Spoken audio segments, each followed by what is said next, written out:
Morning all, Scott here. So I thought I'd take you through and show you how it is that our repair sticks. We're going to take a look at the materials, the process I've spent the last few years refining, and then finally we're going to cut it open and have a look at the results. So we're going to be working on this blackout vapor shaft. It's lost its blade, so it's been nominated as a donor for this experiment.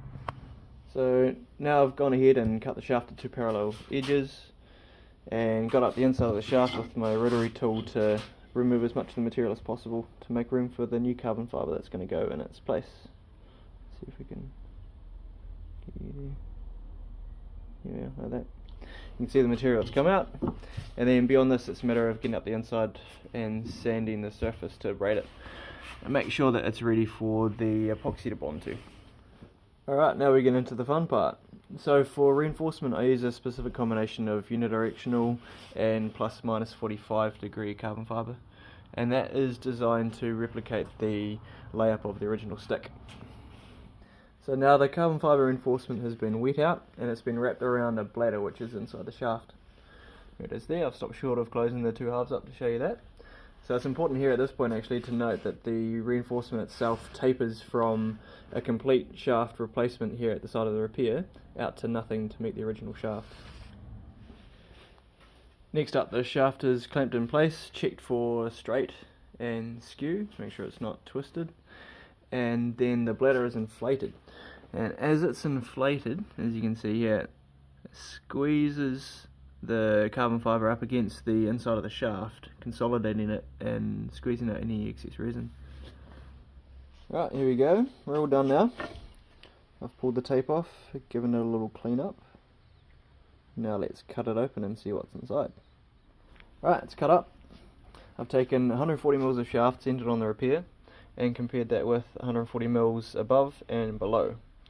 You can see by the comparison that we've added only 10 grams. Here it is in there. Won't be able to focus. Okay. Now let's keep going. Okay, so we've cut it open now, and this is the inside of the join. You can see great consolidation of the reinforcement. Barely any change in sidewall thickness. Just steps in the reinforcement as it tapers from a full repair in the middle to nothing on the outside.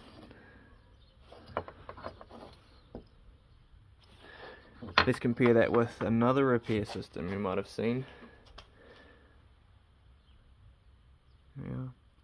Basically a block of foam soaked in epoxy, a little bit of carbon braid that isn't even against the sidewall. Let's compare them. It's a little weigh in.